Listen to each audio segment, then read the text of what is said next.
C'était il y a 50 ans. Les premiers bourgeons de contre-culture apparaissaient sur les pelouses des campus californiens. Les aînés de la toute proche génération Apple portaient des cheveux longs et ne rêvaient pas de faire carrière chez General Motors. Ils avaient une tête de Turc, un homme qui accumulait à leurs yeux tous les défauts du système, Harold Genin, le patron à poigne de fer de la multinationale ITT. Parti à la conquête du marché mondial du téléphone, Genin en avait profité pour transformer son entreprise en conglomérat multimétier. Des entreprises d'électronique, des compagnies d'assurance, les hôtels Sheraton, le loueur auto Avis, etc. Au total, 350 rachats de grandes marques dans 80 pays.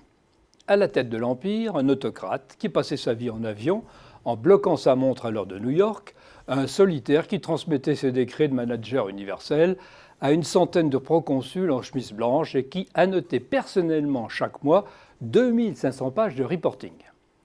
Le temps a passé, l'empire ITT s'est disloqué aussi vite qu'il avait grandi, mais les traits caricaturaux du mollet de Genin et les révélations sur les implications du groupe dans les manœuvres de la CIA en Amérique du Sud n'allaient pas améliorer l'image des conglomérats tant à la bourse que dans les business schools.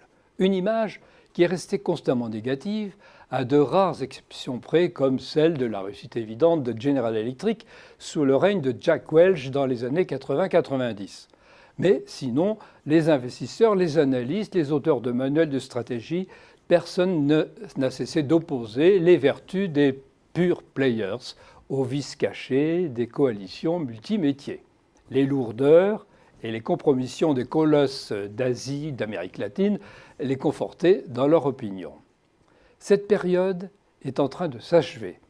Deux entreprises au sommet des standards mondiaux symbolisent un retour en grâce des groupes diversifiés. Le premier cas est celui évident de Google. Le groupe a décidé de se redéployer à l'ombre d'un holding baptisé Alphabet. Argument, la révolution numérique, le bond en avant des sciences de la vie, détruisent les vieilles frontières entre les disciplines, entre les technologies et par ricochet, entre les métiers, entre les secteurs et entre les marchés.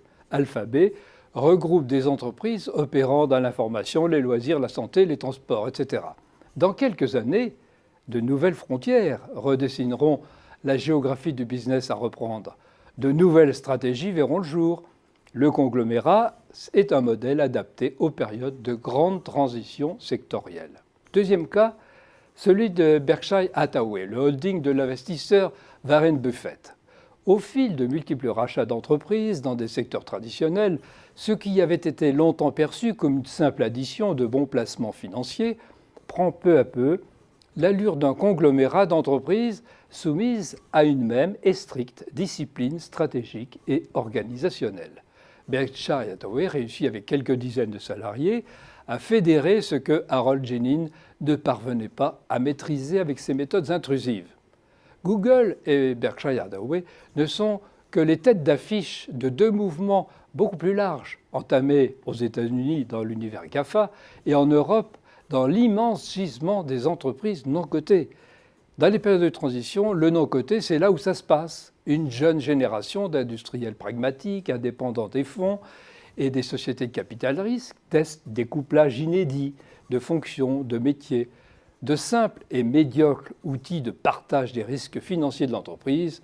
Le conglomérat, finalement, devient un moyen de bâtir une offre future ou de valoriser une culture d'entreprise. Les temps changent, la malédiction de Genin est levée.